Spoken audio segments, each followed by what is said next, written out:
परीक्षा देने वाले उनकी वीडियो सबसे ज्यादा इंपॉर्टेंट है मेरे प्यारों। आज मैं आप लोगों को विज्ञान का एक वायरल पेपर बताने वाला हूं जो कि प्री बोर्ड परीक्षा में 100% ये पेपर आने वाला है मेरे प्यारों। यूट्यूब चैनल पे सारे लोग पेपर बता रहे हैं लेकिन इसका सोल्यूशन कोई बता नहीं रहा है। जब तक सोल्यूशन नहीं मालूम रहेगा आप लिखोगे क्या कॉपी पे।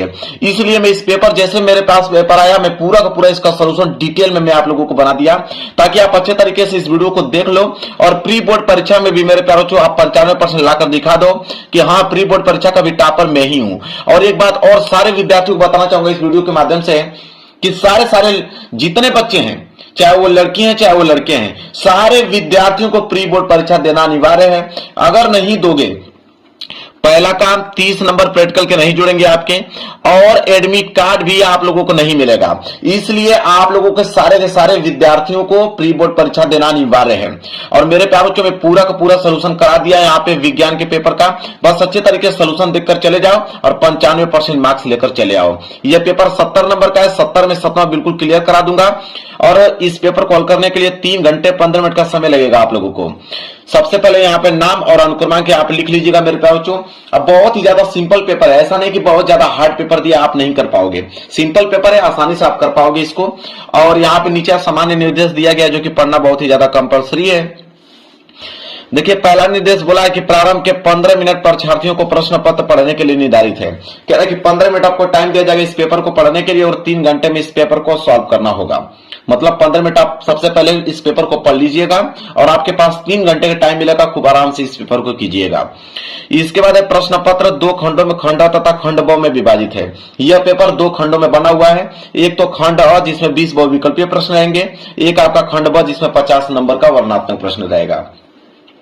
देखिए बोला है तीसरा कि खंड अ तथा खंड ब 3 उपखंडों उपखंड क ख ग में विभाजित है। इसका मतलब है कि खंड अ में भी 3 उपखंड रहेंगे फिजिक्स केमिस्ट्री बायोलॉजी के और खंड ब में भी 3 उपखंड रहेंगे फिजिक्स केमिस्ट्री बायोलॉजी के। इसके बाद चौथा है कि प्रश्न पत्र के खंड अ में बहुविकल्पीय प्रश्न जिसमें सही विकल्प का चुनाव कर OMR शीट पर नीले अथवा काले बॉल पॉइंट पेन से सही विकल्प वाले गोले को पूर्ण रूप से भरें।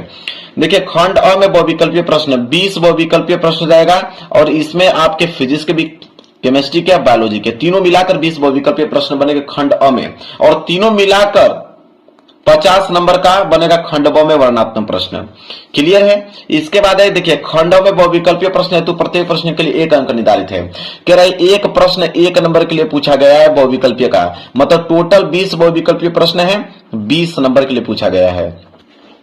इसके बाद है खंड ब में वर्णनात्मक प्रश्न दिए गए हैं जो कि कितने नंबर के लिए 50 नंबर का वर्णनात्मक प्रश्न है। इसके बाद है प्रत्येक प्रश्न के सम्मुख उनके निर्धारित अंक दिए गए हैं। हर एक प्रश्न के आगे लिखा हुआ मिलेगा कि प्रश्न 1 नंबर का है, 2 नंबर का है, 4 नंबर का है कि 6 नंबर का है। जितना भी नंबर का कोई प्रश्न होगा उसके सामने लिखा हुआ मिलेगा। इसके बाद है खंड ब के प्रत्येक उपखंड के सभी प्रश्न एक साथ करना आवश्यक है। प्रत्येक उपखंड नए पृष्ठ से प्रारंभ किया जाए। कह रहा है कि खंड ब में 3 उपखंड है क ख और ग, मतलब फिजिक्स केमिस्ट्री बायोलॉजी। तो वही कह रहा है कि अगर फिजिक्स वाला कर ले रहे हो, केमिस्ट्री करने जा रहे हो तो नए पेज से आप प्रारंभ कीजिए, बायोलॉजी वाला करने जा रहे हो तो नए पेज से आप प्रारंभ कीजिए। इसके बाद सभी प्रश्न अनिवार्य है। इसमें जितने भी प्रश्न दिए गए सारे प्रश्न करना अनिवार्य है। तो मेरे प्यारे बच्चों पूरा का पूरा डिटेल है, मैंने इसका सामान्य निर्देश बता दिया और पेपर इधर से स्टार्ट हो रहा है। मैं पेपर आप लोगों को दिखाता हूँ, बहुत सिंपल पेपर है, आसानी से 90% स्कोर करके आने वाले हो। पेपर यहां से आप लोगों का स्टार्ट हुआ है खंड अ। देखिए खंड अ पेपर यहां से स्टार्ट हुआ है। सबसे पहले आया है मेरे प्यारे बच्चों बहुविकल्पीय प्रश्न और बहुविकल्पीय प्रश्न में भी सबसे पहले उपखंड क आया है। मैंने कहा ना कि खंड अ में भी 3 उपखंड रहेंगे क ख ग, तो पहले उपखंड क आया है और उपखंड क में मेरे प्यारे बच्चों फिजिक्स के प्रश्न रहेंगे। किसके? फिजिक्स के प्रश्न रहेंगे। टोटल 20 ऑब्जेक्टिव क्वेश्चन रहेगा खंड अ में। खंड अ में 20 ऑब्जेक्टिव क्वेश्चन रहेगा, एक नंबर के हिसाब से 20 नंबर दिया जाएगा। तो चलिए उपखंड क का पहला वाला प्रश्न करते हैं। देखिए क्या पूछा गया है।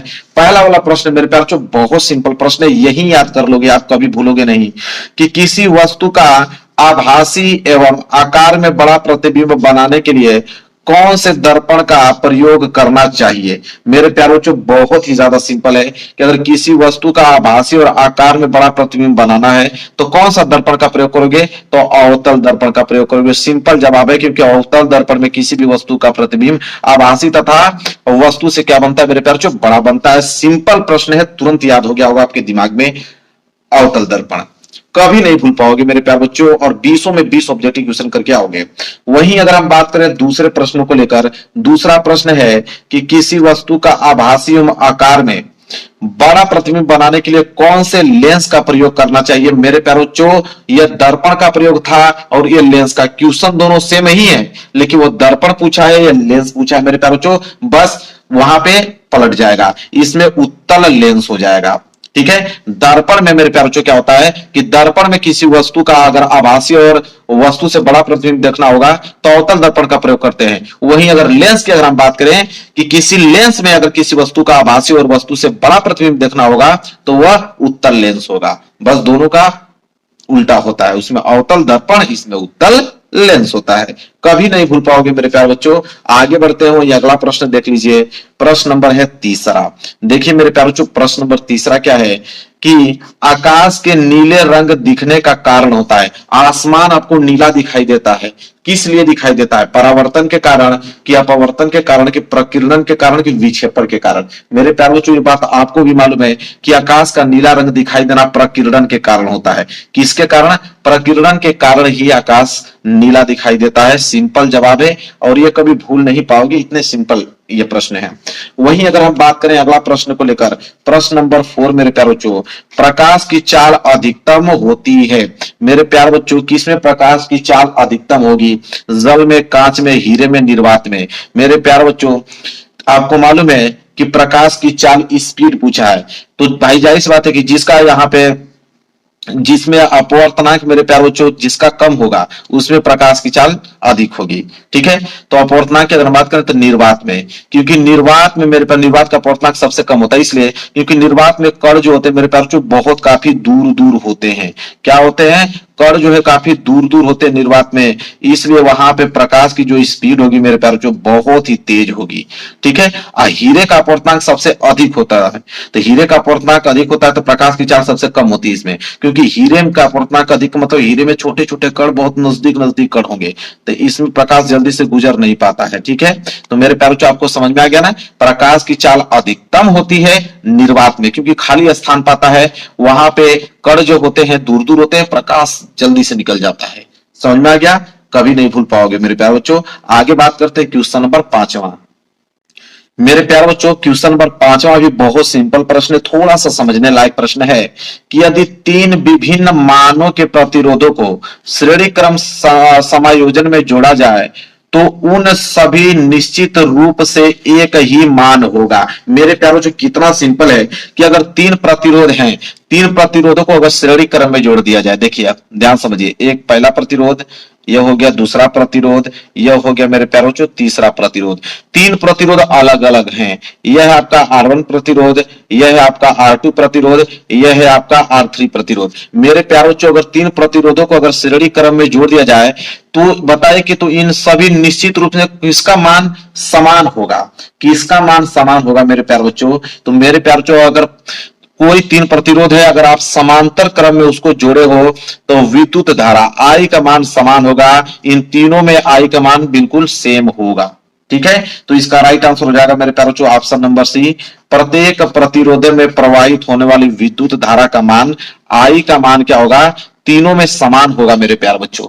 ठीक है, अगर इसी को अगर हम श्रेणी क्रम में न जोड़कर समांतर क्रम में जोड़ देते हैं तो वहां पे I का मान अलग अलग हो जाता है। ठीक है, वहां पे विभवांतर समान हो जाता है। और यहां पे क्या होता है कि अगर 3 प्रतिरोधों को आपने श्रेणी क्रम में जोड़ा है तो धारा का मान समान होता है और विभवांतर अलग अलग होते हैं। यह बात भी आप जान लीजिए, इतना डिटेल में कोई नहीं बताएगा आप लोगों को। 5वां प्रश्न समझ में आ गया। चलिए क्वेश्चन नंबर 6 देख लीजिए मेरे प्यारे बच्चों। क्वेश्चन नंबर 6 है कि किसी विद्युत परिपथ में किसी प्रतिरोधों के सिरों के बीच विभवांतर की इकाई होती है। तो मेरे प्यारे बच्चों, कोई भी विद्युत परिपथ में अगर प्रतिरोधों के सिरों के बीच विभवांतर की अगर हम बात करें तो जाहिर सी बात है वोल्ट होता है, वोल्ट में होता है। ठीक है, सी वाला ऑप्शन मेरे प्यारे बच्चों, विभवांतर की इकाई वोल्ट ही तो होती है मेरे प्यारे बच्चों। चलिए, ये भी प्रश्न सिंपल था, तुरंत याद हो गया होगा।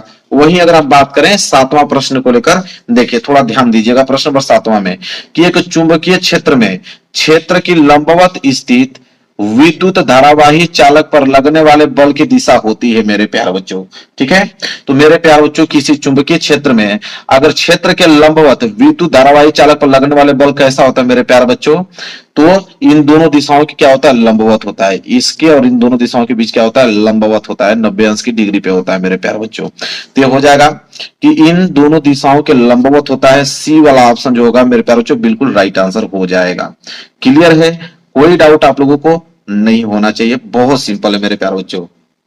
आगे बढ़ते हैं, प्रश्न नंबर 7वां तो कंप्लीट हो गया, प्रश्न नंबर 8वां देख लेते हैं।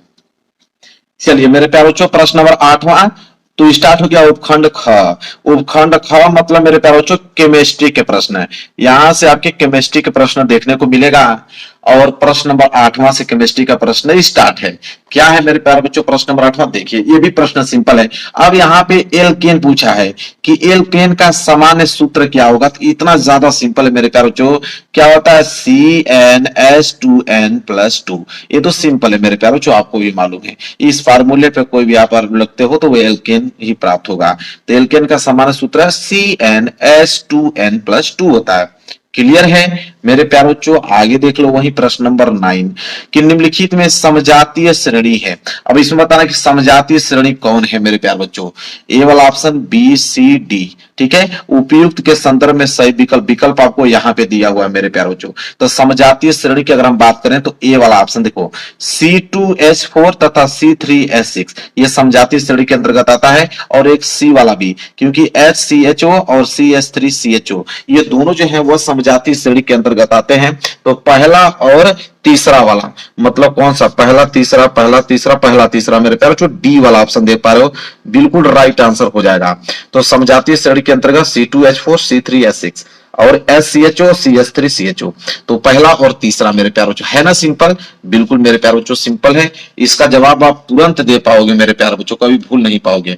वहीं अगर हम बात करें प्रश्न नंबर 10वां को लेकर, प्रश्न नंबर 10वां देख लीजिए क्या है कि निम्नलिखित में से कौन सी धातु ठंडे जल के साथ हाइड्रोजन गैस बनाता है। मेरे प्यारे बच्चों बहुत ही ज्यादा सिंपल है। इन चारों ऑप्शन में से कौन सा ऐसी धातु है कि अगर उसे ठंडे जल के साथ मिला दूं तो अभिक्रिया जब होगी तो उसमें हाइड्रोजन गैस आपको देखने को मिलेगा, वह है आपका पोटेशियम। कभी भूलिएगा मत, क्योंकि पोटेशियम को जब हम ठंडे जल के साथ अभिक्रिया कराते हैं तो हाइड्रोजन गैस देखने को मिलता है। क्लियर है, चलिए वही आगे बात करते हैं प्रश्न नंबर 11 को लेकर। प्रश्न नंबर 11 मेरे प्यारे बच्चों है कि 0 pH वाला विलयन होता है मेरे प्यारे बच्चों।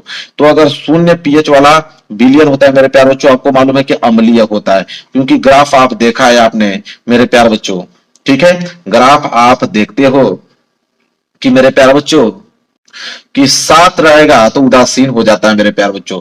7 से जैसे जैसे हम लोग बढ़ेंगे मेरे प्यारे बच्चों तो यहाँ पे क्षारीय होता जाता है। 7 से जैसे जैसे कम होंगे मेरे प्यारे बच्चों अम्लीयता बढ़ती जाती है, ठीक है। तो 7 से जब डाउन जाएंगे तो 0 भी 7 से कम ही, इसलिए क्या होगा मेरे प्यारे बच्चों, अम्लीय। तो 0 pH वाला विलयन होता है अम्लीय, ठीक है। क्लियर है, 7 रहेगा तो उदासीन, 7 से अधिक होगा तो क्षारीय होता है। ये कंसेप्ट आप भी जानते हो, भूलिएगा मत कभी। प्रश्न नंबर 12 देख लीजिए मेरे प्यारे बच्चों क्या है। प्रश्न नंबर 12 है कि सूर्य के प्रकाश एवं परहरित की उपस्थिति में कार्बन डाइऑक्साइड तथा जल के संयोजन से निम्नलिखित में कौन सा यौगिक बनता है। आपको भी मालूम है मेरे प्यारे बच्चों कि सूर्य के प्रकाश से पौधा जो है अपना भोजन स्वयं बनाता है, और पौधे क्या करता है कि सूर्य के प्रकाश की उपस्थिति में और परहरित की उपस्थिति में कार्बन डाइऑक्साइड और जल के संयोजन से क्या बनाता है, तो ग्लूकोज बनाता है मेरे प्यारे बच्चों। क्या बनाता है, ग्लूकोज बनाता है। क्लियर है, पहला वाला ऑप्शन है ना सिंपल। चलिए 20 में 20 ऑब्जेक्टिव क्वेश्चन सही होके आना चाहिए, इसलिए मैं इतना डिटेल में आपको बता रहा हूं। चलिए मेरे प्यारे बच्चों देख लीजिए प्रश्न नंबर यहाँ पे 13। प्रश्न नंबर 13 क्या है, कह रहा है कि निम्नलिखित रासायनिक समीकरण को पूर्ण करने में कौन सा यौगिक प्रयुक्त होता है। तो चलिए इसमें देखते हैं कि इस जगह क्या भरा जाएगा, ठीक है। अब यहाँ पे एक ध्यान दीजिए कि CH3COONA प्लस यहाँ पे भरना है, कैल्शियम ऑक्साइड है, उसके साथ अभिक्रिया, उसकी उपस्थिति में अभिक्रिया कराने पे CH4 और Na2CO3 प्राप्त हो रहा है। बताना कि यहाँ पे क्या भरा जाएगा मेरे प्यारे बच्चों। अब एक बात आप यहां से ध्यान से देखिए क्या है। अब देखिए CH3, ठीक है, CH3, यहां से CH3 है कि नहीं, इसमें बिल्कुल है। अब यहां से आप देखोगे CO3, ठीक है, तो यहां से देखिए CO3, ठीक है। देखिए एक ट्रिक बताता हूं, एक ट्रिक ऐसा बता दूंगा कि तुरंत आप इसको हल कर पाओगे। संतुलित वाला ट्रिक बता देता हूं। आपको मालूम है कि संतुलित रासायनिक समीकरण होना चाहिए, इधर भी और इधर भी यौगिकों की संख्या क्या होनी चाहिए, बराबर होना चाहिए। अब सिंपल एक चीज देखो कितना सिंपल है, यहां पे Na अकेला है, यहां पे Na दो है, यहां पे एक Na चाहिए कि नहीं, क्योंकि Na एक यहां पे है और यहां पे Na दो है, तो इसलिए Na तो चाहिए भाई हमें। तो यहां पे Na हमको चाहिए, मैं साइड में लिख देता हूं, यहां पे Na चाहिए तो Na हमने लिख दिया। आप देखिए कितना सिंपल है।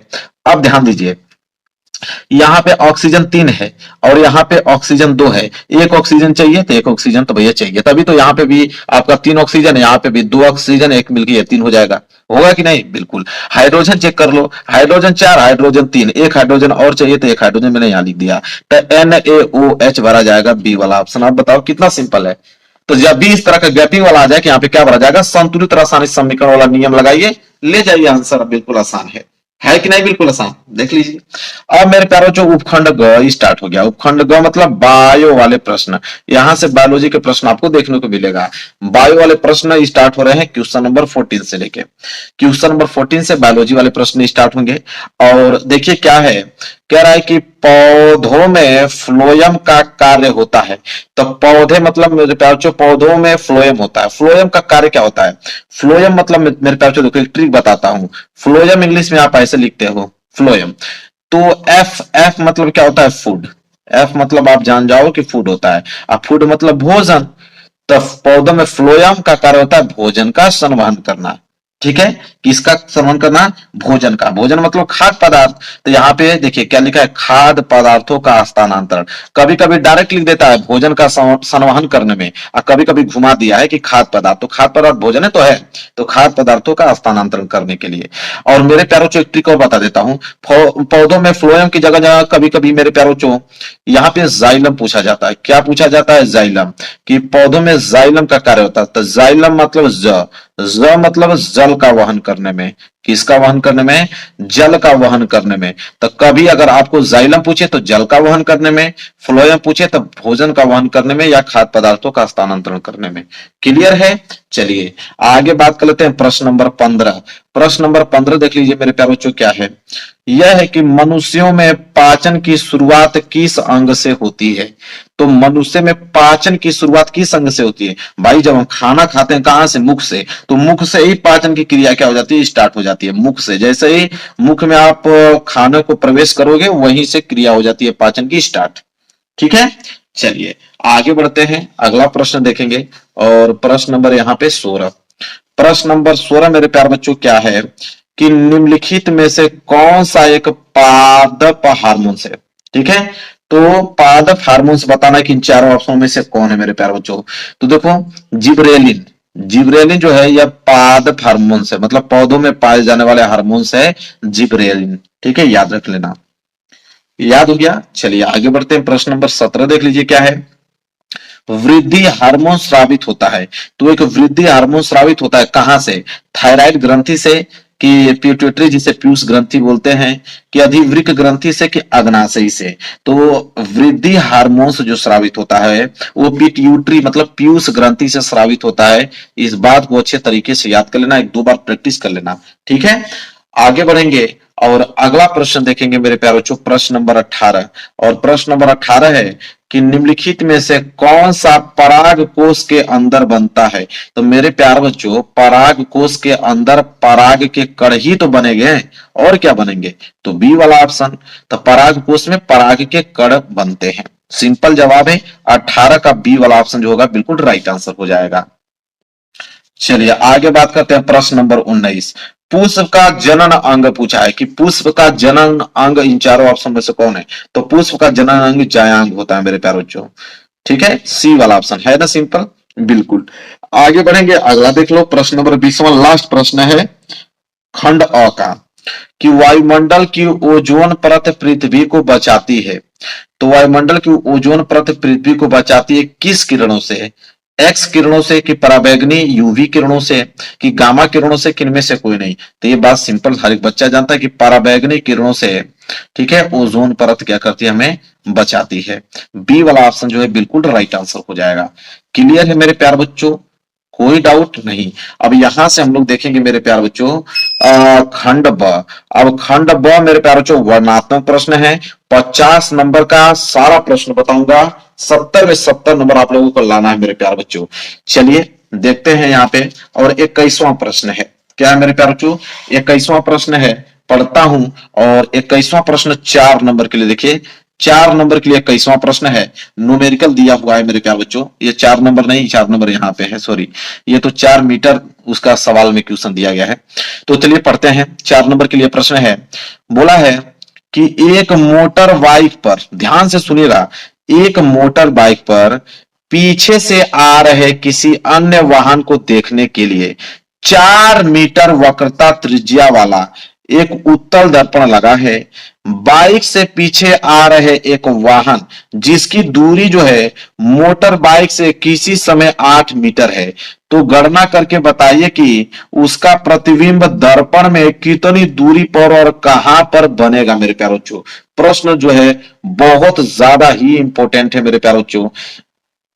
देखिए कैसे इस प्रश्नों को लगाएंगे। मैं एक पेज ले लेता हूं, बहुत अच्छे तरीके से बताने वाला हूं। साथ ही साथ ये भी बताने वाला हूं कि कॉपी में आप कैसे लिखोगे एक सीक्वेंस के हिसाब से। तो 21वां प्रश्न हम लोग कर रहे हैं, ठीक है। देखिए 21वां प्रश्न कर रहे हैं। सबसे पहले कॉपी में लिखने का तरीका जानिए। सबसे पहले मेरे प्यारे बच्चों आप क्या लिखोगे कि दिया है। सबसे पहले आप क्या लिखोगे मेरे प्यारे बच्चों कि दिया है। देखिए कॉपी में कैसे लिखा जाता है यह जानना बहुत जरूरी है, तभी 4 नंबर मिलेगा। सबसे पहले आप दिया है लिखोगे, ठीक है। क्या दिया है कि एक मोटर बाइक पीछे से आ रहे किसी अन्य वाहन को देखने के लिए 4 मीटर वक्रता त्रिज्या, वक्रता त्रिज्या आपको 4 मीटर दे रखा है, ठीक है। तो यहां पे लिखेंगे मेरे प्यारे बच्चों वक्रता त्रिज्या। यहां आप ब्लैक पेन का भी इस्तेमाल कर सकते हो। वक्रता त्रिज्या क्या लिखोगे? वक्रता त्रिज्या आपको दे रखा है मेरे प्यारे बच्चों 4 मीटर। तो आपको लिखना पड़ेगा यहाँ पे कि वक्रता त्रिज्या को हम लोग कैपिटल आर से डिनोट करते हैं। तो कैपिटल आर बराबर दे रखा है मेरे प्यारे बच्चों 4 मीटर। तो यहां पे लिखेंगे 4 मीटर। इसी तरह आप बोर्ड एग्जाम में लिख के आइएगा मेरे प्यारे बच्चों, जैसे मैं लिख रहा हूं सीक्वेंस से। 4 मीटर हो गया। इसके बाद देखिए क्या बोला है कि बाइक से पीछे आ रहे एक वाहन जिसकी दूरी बाइक से किसी समय 8 मीटर है। यह जो है वस्तु की दूरी दे रखा है मेरे प्यारे बच्चों, दर्पण से वस्तु की दूरी दे रखा है। तो यहां पे लिखेंगे कि दर्पण से वस्तु की दूरी। ये नहीं कि डायरेक्ट सवाल हल नहीं करते, लिखना पड़ता है, ठीक है। दर्पण से वस्तु की दूरी, दर्पण से वस्तु की दूरी मेरे प्यारे बच्चों लिखेंगे हम लोग कितना दे रखा है दूरी, जिसे हम लोग किससे डिनोट करते हैं मेरे प्यारे बच्चों? यू से डिनोट करते हैं। तो दर्पण से वस्तु की दूरी यू बराबर 8 मीटर मेरे प्यारे बच्चों। क्या दे रखा है? 8 मीटर दे रखा है। आपको मालूम है मेरे प्यारे बच्चों कि यह माइनस में होगा। किस में होगा? माइनस में। दर्पण से वस्तु की दूरी यू बराबर -8 मीटर। क्लियर है मेरे प्यारे बच्चों? चलिए अब देखिए क्या बोला है यहाँ पे। तो बोला है तो गणना करके बताइए कि उसका प्रतिबिंब, प्रतिबिंब मतलब मेरे प्यारे बच्चों v का वैल्यू बताइए, और कहां पर बनेगा मेरे प्यारे बच्चों m का वैल्यू भी हम निकालेंगे, ठीक है। m का मान आवर्धन क्षमता भी निकाल देंगे तो मालूम चल जाएगा कैसा बनेगा, आभासी बनेगा कि उल्टा बनेगा, सब कुछ निकल जाएगा। तो मेरे प्यारे बच्चों सबसे पहले देखिए वक्रता त्रिज्या अगर आपको मालूम है तो क्या आप फोकस दूरी निकाल सकते हो? जी बिल्कुल निकाल सकते हो। तो आप हेडिंग बना के लिखोगे कि उत्तल दर्पण, क्या लिखोगे? उत्तल दर्पण, उत्तल दर्पण से फोकस दूरी, उत्तल दर्पण से फोकस दूरी, ऐसा ही आपको लिखना है मेरे प्यारे बच्चों। उत्तल दर्पण से फोकस दूरी, तो फोकस दूरी क्या होता है मेरे प्यारे बच्चों? एफ। एफ बराबर क्या होता है? आर बटे के 2 होता है। तो यहां से एफ आपका निकल गया कि नहीं मेरे प्यारे बच्चों? एफ बराबर आर बटे 2। आर आपका 4 मीटर दिया है, बटे में 2। जब इसे आप कटा दोगे तो एफ बराबर आपको 2 से कटा आपने, 2 दूनी के 4, 2 मीटर आ गया मेरे प्यारे बच्चों इसका फोकस दूरी। ऐसे इस सीक्वेंस से आप अपने बोर्ड एग्जाम की कॉपी में लिखिएगा। तो एफ का वैल्यू भी मालूम चल गया मेरे प्यारे बच्चों। अब हम लगाएंगे यहां पे मेरे प्यारे बच्चों, अब लगाएंगे मेरे प्यारे बच्चों दर्पण सूत्र। क्या लगाएंगे यहां पे हम लोग? दर्पण सूत्र लगाएंगे। तो यहां देखिए लिखेंगे दर्पण सूत्र। तो दर्पण सूत्र क्या कहता है मेरे प्यारे बच्चों कि 1 बटे एफ बराबर 1 बटे वी प्लस 1 बटे यू। क्लियर है? चलिए, तो अब इस फार्मूले पे हम लोग रखेंगे वैल्यू। तो यहाँ पे हो जाएगा मेरे प्यारे बच्चों 1/f, ठीक है। f का वैल्यू अभी आया मेरे प्यारे बच्चों 2 बराबर 1/v, ठीक है। v का वैल्यू हमें ज्ञात करना है प्लस 1/u, u का वैल्यू कितना है -8 आया है, ठीक है। तो इसको हल करेंगे तो हो जाएगा 1/2 बराबर 1/v, और इस माइनस गुणा इस प्लस में करोगे तो हो जाएगा -1/8। क्लियर है। चलिए, अब हम क्या करेंगे यहाँ पे कि 1/u को एक साइड कर दीजिए, 1/u को इसी साइड रोके रहिए। इधर आपके क्या है 1/2 है, और ये -1/8 इधर आएगा तो प्लस के 1 क्या हो जाएगा 8 हो जाएगा। यहां तक क्लियर है। चलिए, अब यहाँ पे स्पेस है, यहाँ पे हल कर देता हूं तो हो जाएगा 1/v बराबर, यहाँ पे मेरे प्यारे बच्चों एलसीएम कितना हो जाएगा 2 और 8 का एलसीएम 8 होता है। जब 2 का भाग 8 में दोगे तो 2 चौको 8, 4 बार गया, 4 को गुणा 1 में करोगे तो 4 ही आने वाला है, प्लस इस 8 का भाग इस 8 में दोगे तो 1 बार, 1 गुणा 1 में करोगे तो 1 ही आने वाला है। तो हो जाएगा 1/v बराबर मेरे प्यारे बच्चों 4 और 1 होता है 5, 5/8 हो गया। तो यहां में v का वैल्यू चाहिए तो v को ऊपर कर दो, तो ये भी 8 ऊपर चला जाएगा, 5 जो है नीचे आ जाएगा। तो यहां से v बराबर हो जाएगा मेरे प्यारे बच्चों, जब 8 में 5 में हम लोग भाग देंगे यहाँ पे तो कितनी बार जाएगा 1.6 मीटर आ गया मेरे प्यारे बच्चों। यहाँ पे v का वैल्यू मतलब इतना मीटर दूरी पे प्रतिबिंब बनेगा, तो v का वैल्यू मालूम चल गया। इसी तरह यहाँ पे m का वैल्यू भी ज्ञात करना था, तो m का वैल्यू मैं यहाँ ज्ञात कर देता हूँ, जगह बचा है। तो m बराबर फार्मूला होता है मेरे प्यारे बच्चों -v/u, ठीक है। तो यहां से हम लोग m निकालें तो m बराबर माइनस v का वैल्यू कितना है 1.6 अब u का मान कितना है, तो u का मान -8 था, तो माइनस से माइनस कैंसिल, ठीक है। तो m बराबर क्या हो जाएगा मेरे प्यारे बच्चों, यह हो जाएगा 16, और दशमलव आपने हटाया तो एक अंक बाद है तो एक 0 बढ़ा दो, तो 16 कम 16, 16×5 80, 1/5 आ गया। और m बराबर 1/5 का मतलब मेरे प्यारे बच्चों 0.2। अब 0.2 या m प्लस में आया है ना, तो प्लस में आया है मेरे प्यारे बच्चों, इसलिए आभासी तथा सीधा बनेगा। तो यहाँ पे जगह नहीं है, मैं यहाँ पे लिख देता हूं आभासी तथा सीधा बनेगा। आभासी तथा प्रतिबिंब कैसा बनेगा मेरे प्यारे बच्चों, सीधा बनेगा। कितनी दूरी पे बनेगा, तो 1.6 मीटर की दूरी पे बनेगा। तो सब कुछ डिटेल में मैंने यहाँ पे बता दिया मेरे प्यारे बच्चों, क्लियर है, नोट कर लो। और यह प्रश्न नंबर 21 बिल्कुल क्या हो गया, कंप्लीट हो गया। चलिए मेरे प्यारे बच्चों, प्रश्न नंबर 22 देखिए। प्रश्न नंबर 22 भी मेरे प्यारे बच्चों 4 नंबर के लिए ही प्रश्न है, यह भी न्यूमेरिकल ही है कि निकट दृष्टि दोष से पीड़ित एक व्यक्ति अधिक से अधिक जो है 80 मीटर की दूरी तक ही देख सकता है, ठीक है। गणना कीजिए कि सही दृष्टि के लिए अर्थात अनंत दूरी तक वस्तु देख सकने के लिए उसे किस प्रकृति तथा किस फोकस दूरी के लेंस का प्रयोग करना चाहिए। चलिए मेरे प्यारे बच्चों, इसको देखते हैं। ये भी प्रश्न बहुत ज्यादा ही इंपॉर्टेंट है, वेरी वेरी मोस्ट इंपॉर्टेंट है। तो उसके लिए मैं एक पेज ले लेता हूं, ठीक है। एक पेज मैंने लिख लिया। कैसे बोर्ड एग्जाम में लिखना वो तरीका मैं आप लोगों को बताऊंगा। वही चीज सबसे पहले आप लिखोगे मेरे प्यारे बच्चों, दिया है। क्या लिखोगे मेरे प्यारे बच्चों कि दिया है।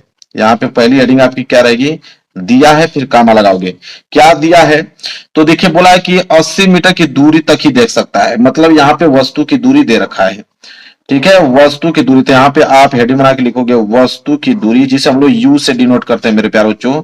तो वस्तु की दूरी मतलब यू, तो यू बराबर आपको दे रखा है मेरे प्यारे बच्चों वस्तु की दूरी।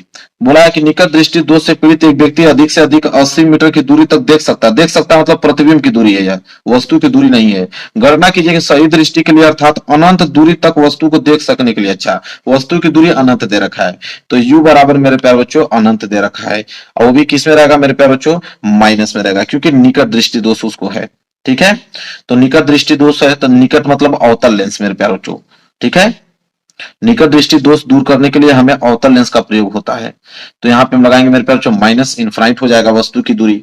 इसके बाद प्रतिबिंब की दूरी 80 मीटर दे रखा है, तो यहाँ पे हम लिखेंगे प्रतिबिंब की दूरी, प्रतिबिंब की दूरी। तो प्रतिबिंब की दूरी मतलब मेरे प्यारे बच्चों v का वैल्यू, ठीक है। तो v बराबर मेरे प्यारे बच्चों 80 मीटर, ये भी किस में रहेगा, माइनस में रहेगा। तो 80 मीटर यहाँ पे भी मैंने लिख दिया।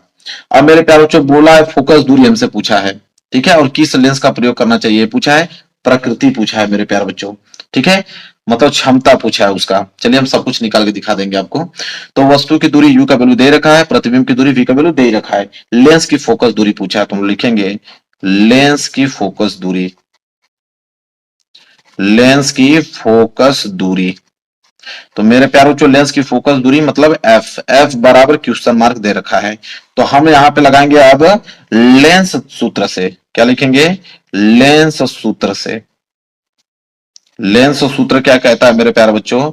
लेंस सूत्र आपको भी मालूम है कि लेंस सूत्र ये होता है 1/f बराबर 1/v माइनस 1/u होता है। दर्पण में यह प्लस होता है, लेंस में यह माइनस होता है, यह बात आप याद रखिएगा।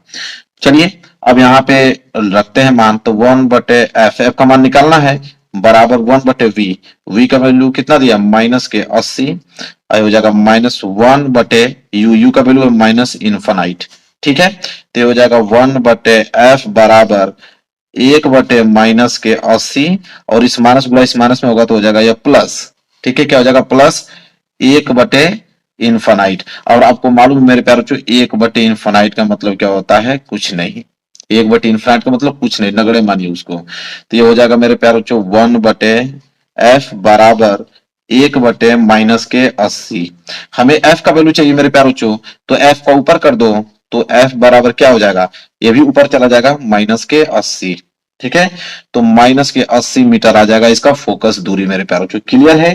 क्लियर है मेरे प्यारे बच्चों। लेंस की फोकस दूरी 80 मीटर। माइनस में है तो अवतल लेंस, माइनस में है तो अवतल लेंस मेरे प्यारे बच्चों।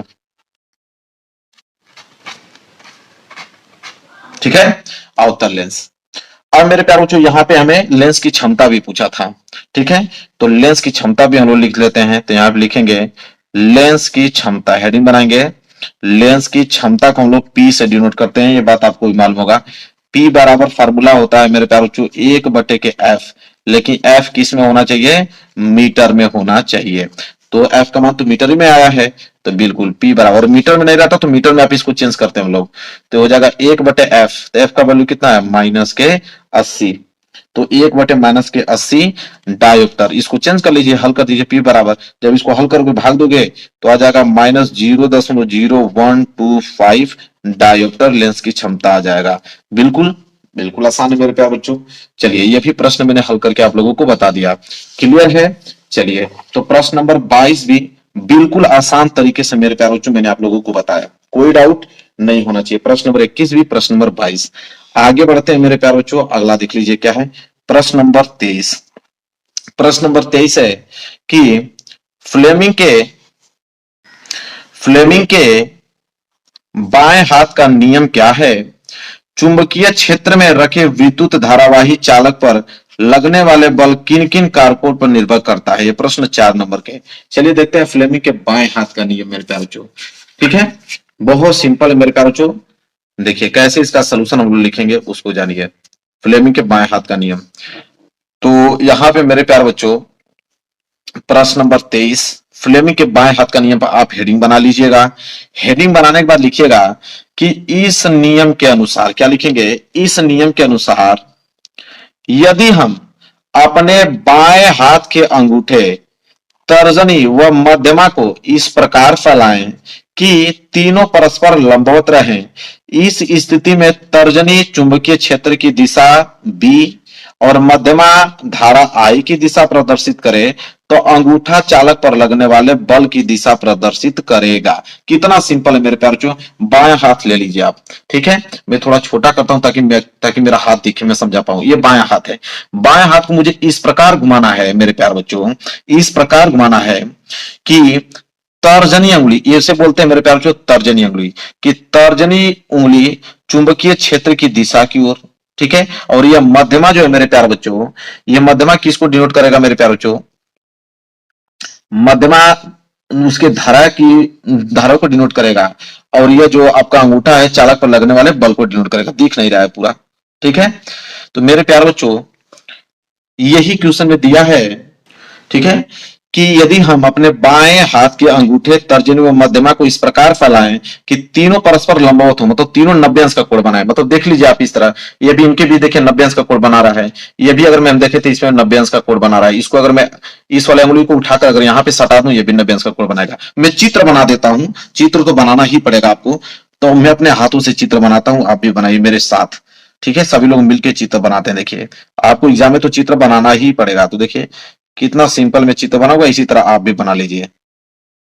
ठीक है, ऐसे ये बाएं हाथ बना रहा हूं। थोड़ा सा मैं कला में कमजोर हूं मेरे पैरों से, फिर भी धीरे धीरे बना लूंगा मैं, कोई दिक्कत नहीं है। जैसे मैं बना रहा हूं वैसे आप भी बना सकते हो, सिंपल है।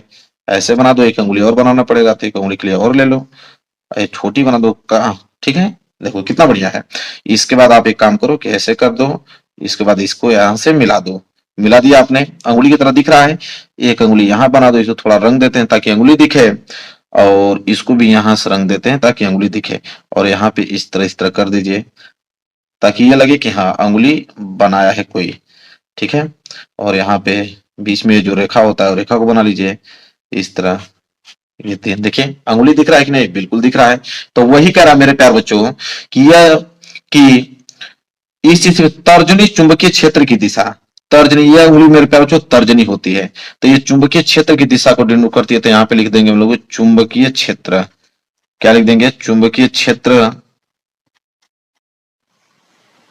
ठीक है, और ये जो अंगूठा है मेरे प्यारे बच्चों, यह अंगूठा यहाँ पे एरो का चिन्ह लगा दीजिएगा, ये इस तरह जो है चुंबकीय क्षेत्र को डिनोट कर रहा है। यह अंगूठा जो है वो चालक पर लगने वाले बल, चालक पर लगने वाले बल को डिनोट करता है, चालक पर बल को डिनोट करता है।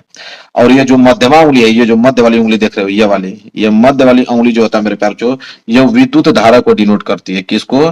विद्युत धारा को डिनोट करती है। बहुत सिंपल है मेरे प्यार बच्चों, इसमें कुछ है ही नहीं, सच कहूं तो इसमें कुछ है ही नहीं। क्या है मेरे प्यार बच्चों कि कोई पूछे कि फ्लेमिंग के बाएं हाथ का नियम बताओ, तो कितना सिंपल है कि यदि हम अपने बाएं हाथ के अंगूठे तर्जनी व मध्यमा को, मतलब तर्जनी अंगुली और मध्यमा को इस प्रकार फैला दें कि तीनों परस्पर लंबवत हो। देखो ये भी 90 अंश का कोण बना रहा है, इसके बीच भी 90 अंश का कोण बन रहा है। ठीक है, तो इस स्थिति में जो तर्जनी होता है चुंबकीय क्षेत्र की दिशा बी को, और मध्यमा धारा आई को प्रदर्शित करे, और तब लास्ट में लिखोगे कि अंगूठा जो है चालक पर लगने वाले बल मतलब एफ की दिशा को प्रदर्शित करता है। सिंपल है बस ये। अगर कुछ लोग चित्र नहीं बना पाओगे तो बस इतना भी अगर इस तरह कर दोगे, आप इस तरह भी बना दोगे तभी भी आप लोगों को नंबर दे दिए जाएंगे। इस तरह भी बना दोगे तो ये एफ, और ये लिख दोगे धारा को डिनोट करता है, और यह चुंबकीय क्षेत्र बी को डिनोट करता है, तभी भी आप लोगों को नंबर मिल जाएगा। अन्यथा मैं तो बहुत सिंपल आपको बनाकर अपने हाथों से दिखा दिया हूं। ठीक है, कभी भूल नहीं पाओगे मेरे प्यारों बच्चों। क्लियर है? चलिए आगे बढ़ते हैं मेरे प्यारों बच्चों। तो समझ में आ गया। प्रश्न नंबर आइए 24। प्रश्न नंबर 24 देखिए, प्रश्न नंबर 24। प्रश्न नंबर 24 में है कि घरेलू विद्युत परिपथ की व्यवस्था को चित्र बनाकर स्पष्ट समझाइए। कि जो घरों में जो विद्युत परिपथ होता है उसको चित्र द्वारा बताना है, 6 नंबर मिलेगा। अगर नहीं बता पाओगे तो एक प्रश्न और दिया है, लेकिन मैं पूरा सोल्यूशन बताऊंगा आप लोगों को। ठीक है, चलिए देखिए मेरे प्यारों, यह चित्र है मेरे प्यारों, ये चित्र आपको बनाना पड़ेगा। इस चित्र में मेरे प्यारों देखिए क्या है कि जब हमारे घरों में जो तार आता है मेरे प्यारों, तो हमारे घरों में जो तार आता है उसमें 3 प्रकार के तार होते हैं। एक होता है भू संपर्क तार मेरे प्यारों। भू संपर्क तार मतलब आप जानते हो क्या होता है? भू संपर्क तार को हम लोग अर्थिंग बोलते हैं। क्या बोलते हैं? अर्थिंग। अर्थिंग वाला तार होता है ना आपके घर में, अर्थिंग तार जो कि हरे रंग का होता है। किस रंग का मेरे प्यारों? हरे रंग का होता है। और एक तार होता है विद्युतमय तार। विद्युतमय तार ही मेन तार होता है मेरे प्यारों, इसको फेज बोलते हैं। यही आप लोगों का मेन तार होता है। और एक किस रंग का होता है मेरे प्यारों? लाल रंग का होता है। मेन तार यही होता है जिसमें से विद्युत धारा प्रवाहित होती है। और एक होता है मेरे प्यारों उदासीन तार। क्या होता है मेरे प्यारों? उदासीन, जिसे न्यूट्रल बोलते हैं। उदासीन तार किस रंग का होता है मेरे प्यारों? काला रंग का होता है। इसमें बस ऐसे ही आता है, इसमें विद्युत धारा प्रवाहित नहीं होती है, तो यह काला रंग का होता है। तो 3 तार हमारे घरों में आता है। फिर विद्युत प्रदाय बोर्ड का फ्यूज, यह फ्यूज लगा होता है। यह विद्युत मापी मीटर होता है जो आपके घरों में बिजली बताता है कितना मीटर आपने बिजली खर्च किया। फिर विद्युत बक्स जिसमें मुख्य स्विच या प्रत्येक परिपथ के लिए पृथक फ्यूज लगे होते हैं, ये बटन लगे होते हैं फ्यूज। फिर फ्यूज के माध्यम से यहाँ पे आपको जाता है कि 220 वोल्ट यहाँ पे मेन तार से लाइन जा रही है मेरे प्यारे बच्चों। फिर यहाँ पे अलग अलग उपकरण दिए होते हैं। ठीक है, तो यह पहले आप चित्र बना लीजिए, कितना सिंपल है। ठीक है, इसके बाद मेरे प्यारे बच्चों इसमें हम लोग लिखेंगे कि प्रत्येक अलग अलग परिपथ में प्रत्येक अलग अलग परिपथ में अलग अलग उपकरणों को विद्युतमय और उदासीन तारों के बीच जोड़ा जा सकता है। ठीक है, तो कोई भी अर्थिंग वाला तार होता है तो किसी में लगा होता है, अर्थिंग नहीं रहेगी तभी भी आप जला सकते हो लाइट को। विद्युत में जो मेन तार होता है उसमें, और एक उदासीन तार जो होता है न्यूट्रल। तो वही कह रहा है कि प्रत्येक अलग अलग परिपथ में अलग अलग उपकरणों के लिए, पंखा चला रहे हो तो उसमें लाइट चाहिए, प्रेस चला रहे हो, कूलर चला रहे हो, अलग अलग उपकरणों में एक आपको मेन तार लाल वाला चाहिए, एक काले वाला तार चाहिए। तो वही कह रहा है कि विद्युतमय और उदासीन तारों के बीच जोड़ा जा सकता है। प्रत्येक उपकरणों के पास धारा के प्रवाह को चालू बंद करने के लिए एक अलग स्विच होता है। भाई स्विच तो लगाओगे ना, पंखा चालू करना तो उसके लिए स्विच, कूलर चालू करना तो उसके लिए स्विच, लाइट ऑन करना तो उसके लिए स्विच, अलग अलग स्विच होता है। प्रत्येक उपकरण में समान विभवांतर होने के क्रम में वे एक दूसरे के समांतर जुड़े होते हैं। विभवांतर सभी में समान होता है, इसलिए समांतर क्रम में जुड़े होते हैं, क्योंकि परिपथ अगर समांतर क्रम में जुड़ा है तो विभवांतर समान ही होगा। परिपथ में फ्यूज ओवरलोडिंग के कारण उपकरणों और सर्किट के होने वाले नुकसान से बचाता है। ठीक है, परिपथ में जो फ्यूज ओवरलोडिंग के कारण उपकरणों और सर्किट के को होने वाले नुकसान से बचाता है। ओवरलोडिंग तब हो सकता है जब लाइव वायर, जो मेन तार होता है, और न्यूट्रल वायर सीधे संपर्क में आ जाते हैं, तो उस समय ओवरलोडिंग होने की समस्या होती है। इस पे अगर चाहूंगा तो विशेष चर्चा कर सकता हूं, लेकिन बहुत समय लगेगा।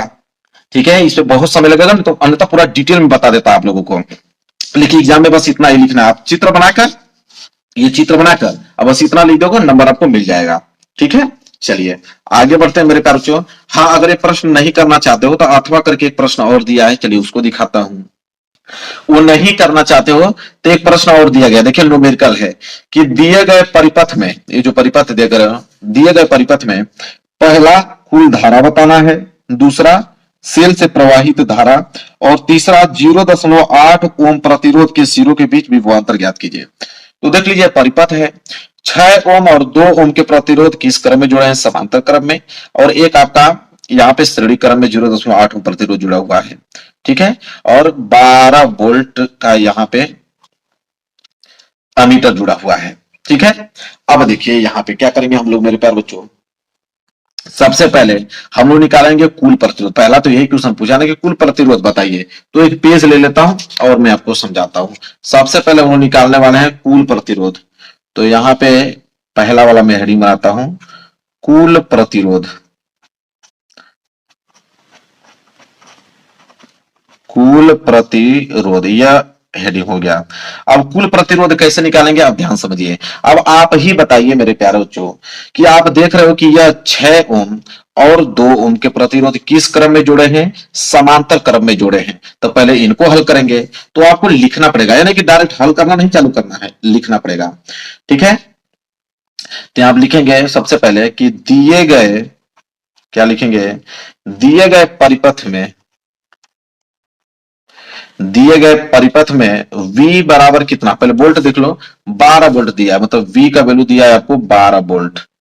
ठीक है, तो V का मान दे दिया 12 वोल्ट, जो दिया वही लिखा हूं। अब लिखेंगे 6 ओम और 2 ओम किस क्रम में जुड़े हैं? समांतर क्रम में। तो लिखेंगे मेरे प्यारे बच्चों, यहाँ पे ब्लैक पेन से लिखेंगे कि 6 ओम तथा 2 ओम, 6 ओम तथा 2 ओम के प्रतिरोध, 2 ओम के प्रतिरोध,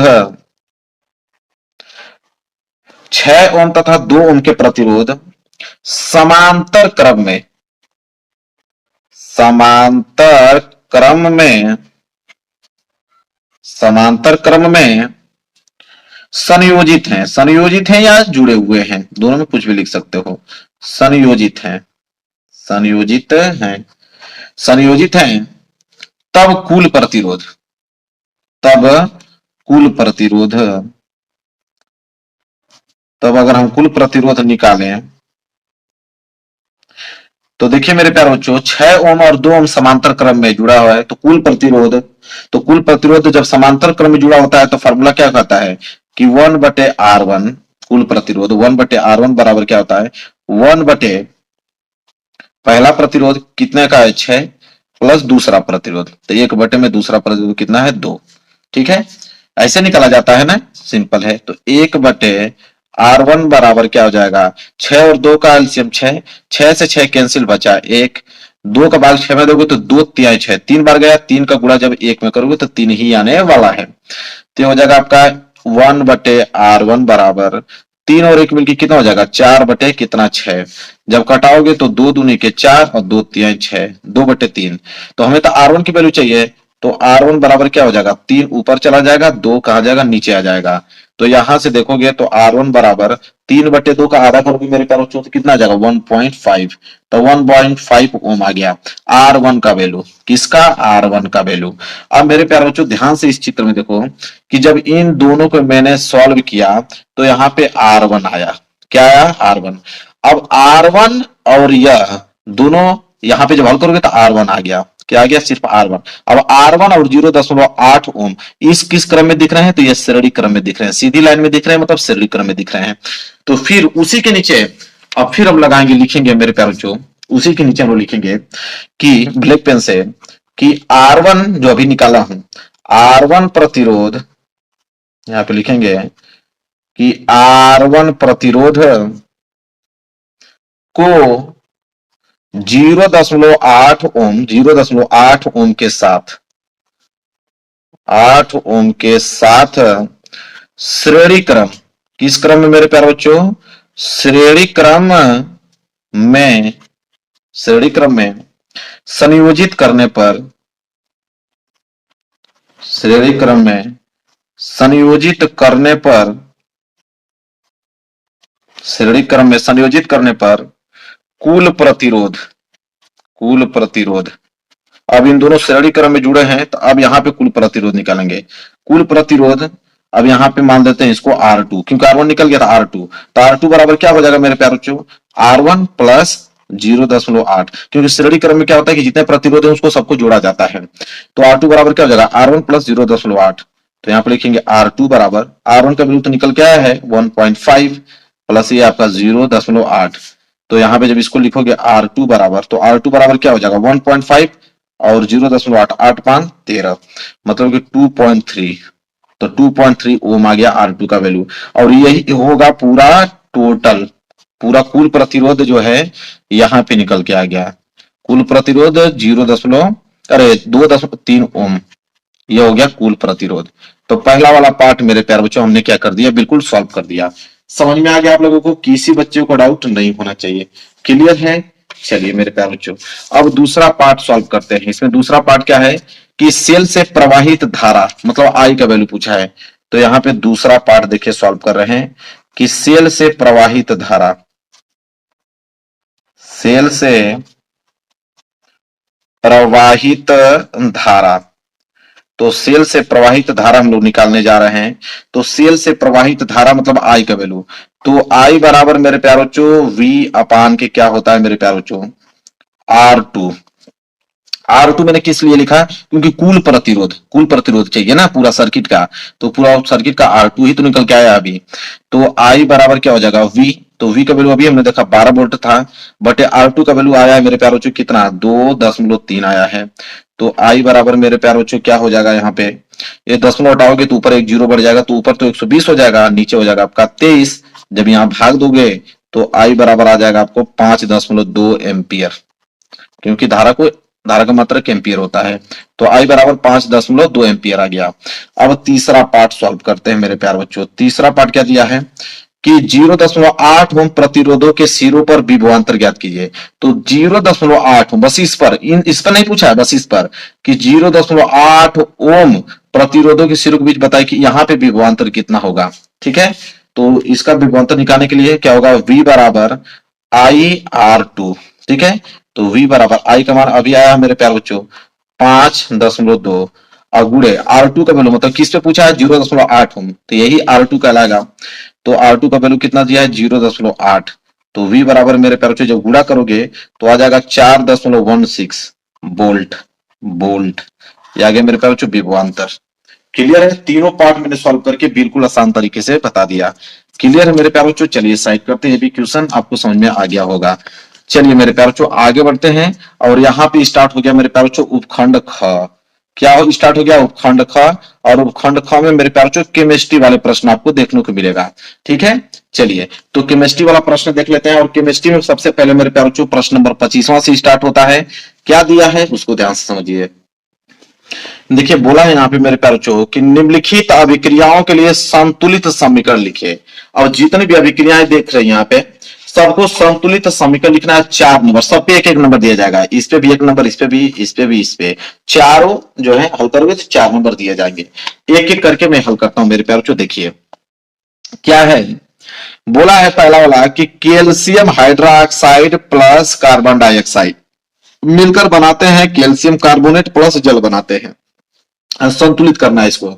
तो पहला वाला मेरे प्यारे बच्चों यहाँ पे हम लोग हल करते हैं। कह रहा है कैल्शियम हाइड्रोक्साइड। कैल्शियम हाइड्रोक्साइड मतलब मेरे प्यारे बच्चों CaOH होल ट्वाइस। ये हो गया आपका मेरे प्यारे बच्चों कैल्शियम हाइड्रोक्साइड। प्लस प्लस लगा दो। क्या है मेरे प्यारे बच्चों कार्बन डाइऑक्साइड। कार्बन डाइऑक्साइड मतलब CO2। ये हो गया मेरे प्यारे बच्चों कार्बन डाइऑक्साइड। क्या मिलकर बनाते हैं मेरे प्यारे बच्चों कैल्शियम कार्बोनेट। तो यहां पे हो जाएगा Ca कैल्शियम और यहां पे हो जाएगा CO3 कैल्शियम कार्बोनेट। तो CaCO3 कैल्शियम कार्बोनेट बनाता है। और प्लस क्या बनाता है, जल बनाता है, मतलब H2O बनाता है, जल बनाता है। अब देखिए संतुलित कीजिए। तो कैल्शियम एक, ठीक है मेरे प्यारे बच्चों। यहां पे देखिए CO2 और एक ऑक्सीजन इधर CO3 कितना हो जाएगा देखिए ध्यान से। यहां पे सबसे पहले देखिए कैल्शियम, कैल्शियम एक, क्लियर है। यहां पे क्या हो जाएगा मेरे प्यारे बच्चों, ऑक्सीजन की अगर बात करें तो ऑक्सीजन दो, 4 ऑक्सीजन इधर है, 3 ऑक्सीजन इधर, 1 ऑक्सीजन एक, 4 ऑक्सीजन भी, ये भी क्लियर है। हाइड्रोजन की अगर बात करें हाइड्रोजन दो, बिल्कुल संतुलित मेरे प्यारे बच्चों, ये बिल्कुल संतुलित है, ये एकदम बिल्कुल संतुलित है। इसके बाद दूसरा वाला पार्ट हल करते हैं। दूसरा वाला पार्ट देख लीजिए। दूसरा वाला है बेरियम क्लोराइड। तो बेरियम क्लोराइड क्या होगा मेरे प्यारे बच्चों, BaCl2 बेरियम क्लोराइड, ठीक है। प्लस क्या है मेरे पास जो पोटेशियम सल्फेट। पोटेशियम सल्फेट मतलब K2SO4 पोटेशियम सल्फेट मिलकर क्या बनाते हैं, कैल्शियम कार्बोनेट बनाते हैं, ठीक है। क्या बनाते हैं मेरे प्यारे बच्चों, कैल्शियम कार्बोनेट। और प्लस क्या बनाते हैं, जल बनाते हैं, ठीक है। अरे ये होएगा ना, sorry, barium chloride barium chloride और पोटेशियम सल्फेट, ठीक है, मिलकर क्या बनाते हैं, बेरियम सल्फेट बनाते हैं। मैं इसको देख रहा हूं, बेरियम सल्फेट मतलब BaSO4, ठीक है, यहां से Ba और यहां से SO4 बेरियम सल्फेट। तो BaSO4 बेरियम सल्फेट बनाते हैं। प्लस क्या बनाता है मेरे प्यारे बच्चों, पोटेशियम बनाता है। तो पोटेशियम बनाता है मेरे प्यारे बच्चों, पोटेशियम नहीं पोटेशियम क्लोराइड यहाँ पे छिपा हुआ है, मैं यहाँ पे ढक दिया हूं। पोटेशियम क्लोराइड बनाता है। तो पोटेशियम मतलब के, क्लोराइड मतलब Cl, KCl, ठीक है। इसे संतुलित करना मेरे प्यारे बच्चों, तो सिंपल मैं बताता हूं, यहाँ पे आप 2 लगा दीजिए, ठीक है, बस संतुलित हो जाएगा। क्योंकि पोटेशियम यहाँ पे 2 है, पोटेशियम यहाँ पे 2 हो गया। क्लोरीन मेरे पास 2, क्लोरीन यहाँ पे 2 हो गया। बेरियम एक, SO4 दिख रहा है ना आपको, यहाँ पे सिर्फ 2 लगा देंगे, 2 KCl आपका संतुलित हो जाएगा।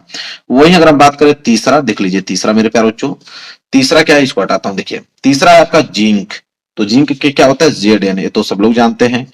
प्लस क्या दिया है मेरे पास जो सल्फ्यूरिक अम्ल, मतलब सल्फ्यूरिक अम्ल H2SO4, ठीक है, सल्फ्यूरिक अम्ल मिलकर क्या बनाते हैं मेरे पास जो जिंक सल्फेट। तो यहां से Zn और सल्फेट के लिए SO4, तो ZnSO4 जिंक सल्फेट बनाते हैं। और प्लस क्या बनाते हैं, हाइड्रोजन, ठीक है, मतलब H2 बनाते हैं। संतुलित करने के लिए मेरे प्यारे बच्चों क्या करना पड़ेगा, यहाँ पे हाइड्रोजन 2 है, यहाँ पे हाइड्रोजन मेरे प्यारे बच्चों कितने हैं, आगे यहाँ पे भी हाइड्रोजन आपके 2 हैं, ठीक है। इसके बाद देखिए SO4 Zn बिल्कुल मेरे प्यारे बच्चों संतुलित है, बिल्कुल कोई डाउट नहीं होना चाहिए। चलिए आगे देखते हैं मेरे प्यारे बच्चों। अगला क्या है, चौथा, ठीक है, चौथा देख लेते हैं। चौथा है आपका सिल्वर नाइट्रेट, ठीक है। सिल्वर नाइट्रेट मतलब AgNO3 सिल्वर नाइट्रेट हो गया। प्लस क्या दिया है, जिंक क्लोराइड, ठीक है, ZnCl2 जिंक क्लोराइड मिलकर क्या बनाते हैं, सिल्वर क्लोराइड बनाते हैं, ठीक है, मतलब AgCl silver chloride plus zinc nitrate बनाते हैं, ठीक है। तो Zn नाइट्रेट का मतलब होता है NO3 whole twice zinc nitrate, ठीक है। संतुलित करना है मेरे प्यारे बच्चों इसको। तो इसको संतुलित करने के लिए हम लोग क्या करेंगे, यहाँ पे Cl 2 है, यहाँ पे Cl 1 है, इसलिए यहाँ पे 2 लगा दीजिए। तो 2AgCl हो गया। यहाँ पे Ag 2 हो गया, तो यहाँ पे 2 लगा दिए, यहाँ पे Ag 2 हो गया। अब सब कुछ आपको दिख रहा होगा, बिल्कुल क्लियर है, कहीं पे भी संतुलित करने की जरूरत नहीं है, क्लियर। चलिए, तो यहाँ पे चारों के चारों मैंने यहाँ पे मेरे प्यारे बच्चों बता दिया, कोई डाउट आप लोगों को यहाँ पे नहीं होना चाहिए। क्लियर है? चलिए आगे बढ़ते हैं और अगला प्रश्न देखते हैं। अगला प्रश्न है मेरे प्यारे बच्चों प्रश्न नंबर 26। प्रश्न नंबर 26 क्या है उसे समझिए। बोला है कि निम्नलिखित का कारण समझाइए। 4 नंबर के लिए प्रश्न है, 2 प्रश्न है। एक तो पहला है कि एक जस्ते की छड़ को कॉपर सल्फेट विलयन में डालने पर उसका नीला रंग धीरे धीरे गायब हो जाता है। यह प्रश्न 2 नंबर के लिए है। और एक प्रश्न और है कि आयनिक यौगिकों के गलनांक उच्च होते हैं। यह भी प्रश्न 2 नंबर के लिए है। तो दोनों का अगर उत्तर दोगे तो 2-2 नंबर आपको दिया जाएगा मेरे प्यारे बच्चों। ठीक है, तो सबसे पहले हम लोग पहला देखेंगे कि एक जस्ते की छड़ को अगर कॉपर सल्फेट विलयन में डालने पर उसका नीला रंग धीरे धीरे गायब क्यों हो जाता है। तो चलिए उसको देखें, उसका उत्तर लिखिए कि सही उत्तर यह होगा जिंक सल्फेट का निर्माण। ठीक है, कि जिंक सल्फेट का निर्माण होता है। कैसे समझिए, कह रहा है कि जब जिंक की अधिक अभिक्रियाशीलता के कारण कॉपर सल्फेट मतलब CuSO4 के विलयन में जिंक मिलाया जाता है तो कॉपर को जिंक से बदल दिया जाता है और जिंक सल्फेट बन जाता है। प्रक्रिया के दौरान विलयन का रंग नीले रंग से रंगहीन में बदल जाता है। मेरे प्यारे बच्चों, यहां पे कह रहा है कि जिंक की अधिक अभिक्रियाशीलता के कारण, जिंक अधिक अभिक्रियाशील है इसलिए कॉपर को क्या कर देता है, विस्थापित कर देता है। ठीक है, तो वही कह रहा है कि जिंक की अधिक अभिक्रियाशीलता के कारण कॉपर सल्फेट के विलयन में जब जिंक मिलाया जाता है तो कॉपर को जिंक से बदल दिया जाता है। ठीक है, और जिंक सल्फेट क्या हो जाता है, बन जाता है। ठीक है, प्रक्रिया के दौरान विलयन का रंग नीले रंग में बदल दिया जाता है। मतलब कॉपर अधिक क्रियाशील है तो कॉपर जिंक को हटा देता है, कॉपर सल्फेट के साथ मिलकर कॉपर सल्फेट बना देता है। ठीक है, और विलयन का रंग नीले से क्या हो जाता है मेरे प्यारे बच्चों, रंगहीन में बदल जाता है। बस इतना ही आपको लिखना है, काम आपका बन जाएगा। क्लियर है? चलिए मेरे प्यारे बच्चों, वहीं दूसरा प्रश्न यहाँ पे है कि आयनिक यौगिकों के गलनांक उच्च होते हैं। मतलब उच्च क्यों होते हैं ये बताना है। कारण क्या कारण होता है कि आयनिक यौगिकों के गलनांक उच्च होते हैं। तो यहाँ पे डिटेल में लिखेंगे कि आयनिक यौगिकों का गलनांक उच्च होता है क्योंकि इनमें विपरीत आवेशित आयनों के बीच मजबूत आकर्षण बल होता है। क्योंकि आयनिक जो होता है एक -चार्ज और एक +चार्ज से मिलकर बना होता है तो इसमें मजबूती बहुत ज्यादा होती है। तो वही कह रहा है कि आयनिक यौगिकों का गलनांक कुछ होता है क्योंकि इनमें विपरीत आवेशित आयनों के बीच मजबूत आकर्षण बल होता है। इसके बाद लिखेंगे कि आयनिक यौगिक धनायन और ऋणायन आयनों से मिलकर बने होते हैं और इन आयनों के बीच विद्युत बल के कारण मजबूत आकर्षण बल हो जाता है। ठीक है, एक माइनस और प्लस चार्ज इसमें मिलकर बने होते हैं तो मजबूत आकर्षण बल इसमें उत्पन्न होता है। और अगली पॉइंट उसे में लिखेंगे कि इस आकर्षण बल या आयनिक बंधन को तोड़ने के लिए बहुत ज्यादा उष्मा ऊर्जा की आवश्यकता होती है। अगर उसको तोड़ना होगा तो हाई टेम्परेचर पे उसको पिघलाना पड़ेगा तब जाके वो टूटेगा। ठीक है, इसके बाद लिखेंगे आयनिक यौगिकों में कई मजबूत बंधन होते हैं इसलिए इन्हें तोड़ने के लिए काफी मात्रा में ऊर्जा की जरूरत होती है। आयनिक यौगिकों में क्रिस्टल जालक में बहुत ज्यादा आयनिक बंध होते हैं। इन पर काबू पाने के लिए बहुत ज्यादा तापीय ऊर्जा की जरूरत होती है। आयनिक यौगिक बहुत कठोर होते हैं। तो मेरे प्यारे बच्चों समझ में आ गया ना आप लोगों को। यही प्रश्न था ना कि आयनिक यौगिकों का गलनांक उच्च क्यों होता है। तो गलनांक इसलिए उच्च होता है क्योंकि उसमें बहुत ज्यादा आकर्षण बल होने के कारण उसके बंधन बहुत ही ज्यादा मजबूत होते हैं इसलिए उसको पिघलाने के लिए हाई टेम्परेचर की जरूरत होती है। अधिक गलनांक उच्च की जरूरत होती है, हाई टेम्परेचर की आवश्यकता होती है उसको गलाने के लिए। तो क्लियर हो गया ना, 2 नंबर यहां से मिल गए आपके भी। चलिए प्रश्न नंबर 26 भी यहाँ पे क्लियर हो गया। आगे बढ़ते हैं। देखिए मेरे प्यारे बच्चों अगला प्रश्न है प्रश्न नंबर 27। प्रश्न नंबर 27 क्या है कि उदासीनीकरण अभिक्रिया क्या है, इसके 2 उदाहरण लिखिए। मेरे प्यारे बच्चों यह प्रश्न 6 नंबर के लिए क्योंकि इसमें 3 प्रश्न है, 2-2 नंबर के हिसाब से आपको 6 नंबर दिया जाएगा। तो उदासीनीकरण अभिक्रिया क्या है इसके 2 उदाहरण लिखिए। अगर बताते हो तो 2 नंबर आपको दिया जाएगा। इसके बाद अगला प्रश्न देखेंगे। तो उदासीनीकरण अभिक्रिया क्या होता है उसे देखिए।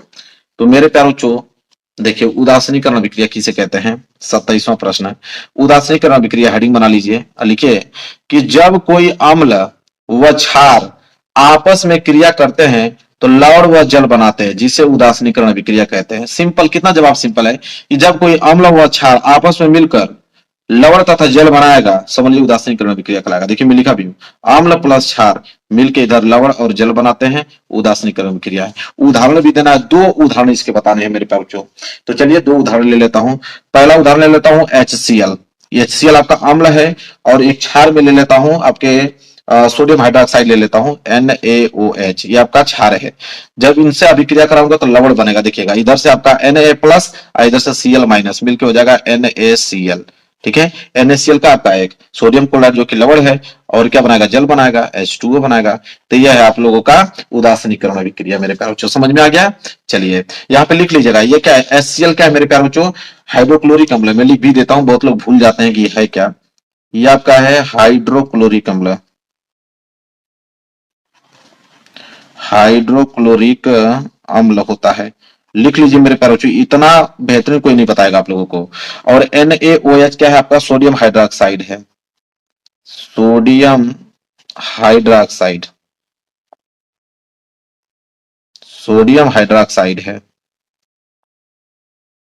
और NaCl क्या है मेरे प्यारे बच्चों, सोडियम क्लोराइड है, सोडियम क्लोराइड, सोडियम क्लोराइड। और H2O क्या है मेरे प्यारे बच्चों, तो ये तो जल होता है। ठीक है, ये पहला उदाहरण मैंने बता दिया। एक उदाहरण और बताना था, तो एक उदाहरण दूसरा यहाँ पे लिख लो मेरे प्यारे बच्चों। तो देखो अम्ल, तो अम्ल को HCl ही रहने दो, HCl अम्ल ले लो। इस बार क्षार को अलग कर दो, तो मैं मैग्नीशियम हाइड्रोक्साइड ले लेता हूं, MgOH होल ट्वाइस। ठीक है, जब इसे मिलाएंगे तो एक तो आप लोगों का मैग्नीशियम क्लोराइड बनेगा MgCl2 और एक आपका जल बनेगा H2O। संतुलित करने के लिए मेरे प्यारे बच्चों यहाँ पे सिर्फ आप 2 लगा दोगे, ठीक है, और यहाँ पे 2 लगा दोगे तो संतुलित हो जाएगा। तो ये हो गया आपका HCl हाइड्रोक्लोरिक अम्ल, ये आपका मैग्नीशियम हाइड्रोक्साइड हो गया, ये आपका मैग्नीशियम क्लोराइड हो गया, ये आपका जल हो गया। नाम तो लिख ही लोगे ना आप लोग, नाम लिख लीजिएगा मेरे प्यारे बच्चों। ठीक है, लिखना तो नहीं पड़ेगा, चलिए लिख ही देता हूं। तो ये आपका हो जाएगा हाइड्रोक्लोरिक अम्ल, लिख ही देता हूं, आप बहुत लापरवाह हो, नहीं लिख पाओगे, छोड़ दोगे उसको उसी तरह। ये हो जाएगा आप लोगों का हाइड्रोक्लोरिक अम्ल, मैं लिख ही देता हूं, हाइड्रोक्लोरिक अम्ल है। ये आपका मैग्नीशियम हाइड्रोक्साइड है, क्या है मेरे प्यारे बच्चों, मैग्नीशियम, मैग्नीशियम हो गया और हाइड्रोक्साइड, मैग्नीशियम हाइड्रोक्साइड हो गया। और यह क्या, magnesium chloride, magnesium chloride, magnesium chloride. और ये तो आप जानते ही हो, ये तो जल है। क्लियर है मेरे प्यारे बच्चों, समझ में आ गया। चलिए अब देखिए, उसी में दूसरा है कि भर्जन को उदाहरण सहित समझाइए। अब भर्जन को उदाहरण से समझाना, ये भी प्रश्न कितने नंबर के लिए मेरे प्यारे बच्चों, 2 नंबर के लिए है। चलिए भर्जन को अब देखते हैं कि भर्जन क्या होता है। उदाहरण बताना है, उदाहरण से समझाना है। तो भर्जन आप हेडिंग बनाओगे, लिखोगे कि भर्जन क्या होता है, कि जब सांद्रित अयस्क को वायु की उपस्थिति में उसके गलनांक से कम तापमान पर तीव्रता से गर्म किया जाता है तो इसे भर्जन कहते हैं। जब सांद्रित अयस्क को, मेरे पास जो सांद्रित अयस्क होता क्या है, कि जो अयस्क पाए जाते हैं उसमें बहुत सारी अशुद्धियां पाई जाती हैं। तो अयस्क में जो अशुद्धियां पाई जाती हैं, उस अशुद्धियों को दूर करके उसको फ्रेश जब करते हैं तो उसको बोलते हैं सांद्रित अयस्क। तो जब हम सांद्रित अयस्क को, जब उसको फ्रेश क्लीन हम लोग अयस्क प्राप्त करते हैं, उसको सांद्रित अयस्क बोलते हैं। तो जब सांद्रित अयस्क को वायु की उपस्थिति में उसके गलनांक से कम ताप पर, गलनांक से कम ताप मतलब कि उतना टेम्परेचर रखें कि वो गले नहीं, मतलब थोड़ा कम रखें कि वो गले नहीं, यानी कितना हाई टेम्परेचर रखें कि वो गल जाए। तो वही बोला है कि गलनांक से कम तापमान, तो गलनांक से कम तापमान पर तीव्रता से गर्म किया जाता है तो इसे भर्जन कहते हैं, बस। और यह मुख्यतः सल्फाइड अयस्कों के लिए प्रयुक्त किया जाता है, मतलब सल्फाइड अयस्कों के लिए ही यह भर्जन अभिक्रिया प्रयुक्त की जाती है मेरे प्यारे बच्चों। उदाहरण देख लीजिए मेरे प्यारे बच्चों, उदाहरण में बता देता हूं। तो उदाहरण इसके लिखिए, उदाहरण में ले लेता हूं जिंक सल्फाइड, यहां पे ले लेता हूं ZnS, जिंक सल्फाइड, और ऑक्सीजन से जब अभिक्रिया कराऊंगा मेरे प्यारे बच्चों, तो यहाँ पे आपको देखने को मिलेगा zinc oxide plus sulphur dioxide gas के रूप में। संतुलित करने के लिए करोगे क्या, यहाँ पे आप 2 लगा दो, तो यहाँ पे 2 जिंक हो गया, तो यहाँ पे 2 लगा दो, तो जो जिंक सल्फाइड, 2 जिंक यहाँ पे सल्फाइड।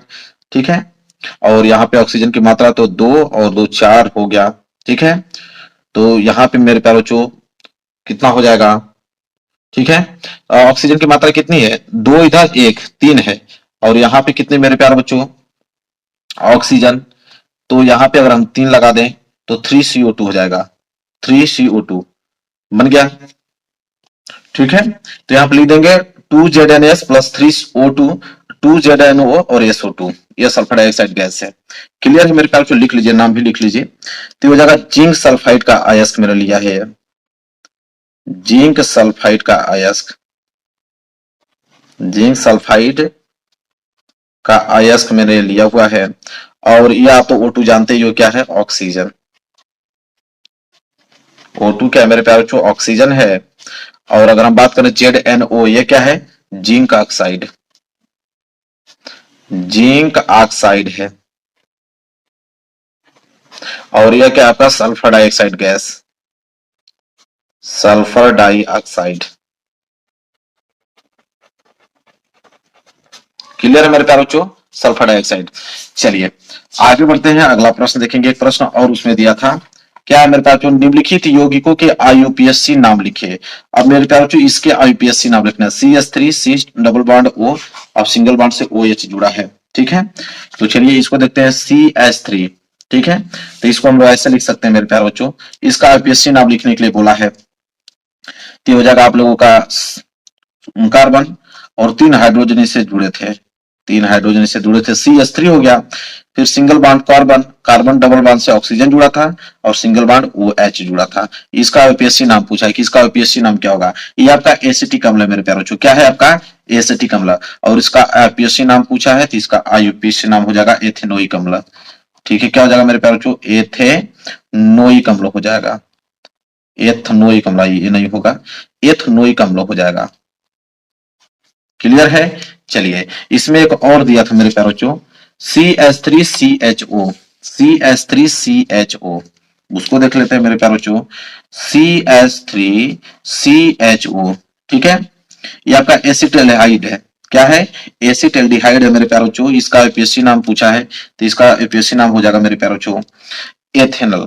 क्या हो जाएगा, एथेनल। तो दोनों को मैंने बता दिया मेरे प्यारे बच्चों, 2 नंबर आपको मिल जाएंगे। क्लियर है। चलिए इसको हटाते हैं और देखते हैं। चलिए अगला प्रश्न देखते हैं मेरे प्यारे बच्चों। अगला प्रश्न क्या है, प्रश्न नंबर 28। देखिए प्रश्न नंबर 28 क्या है, पूर्णरुद्ध भवन या मुकुलन का सचित्र वर्णन कीजिए। कि पूर्णरुद्ध भवन क्या होता है, मुकुलन क्या होता है, सचित्र वर्णन करोगे 4 नंबर दिया जाएगा। चलिए दोनों देखते हैं मेरे प्यारे बच्चों, पूर्णरुद्ध भवन और मुकुलन। तो सबसे पहले हम लोग पूर्णरुद्ध भवन देखते हैं कि पूर्णरुद्ध भवन किसे कहते हैं।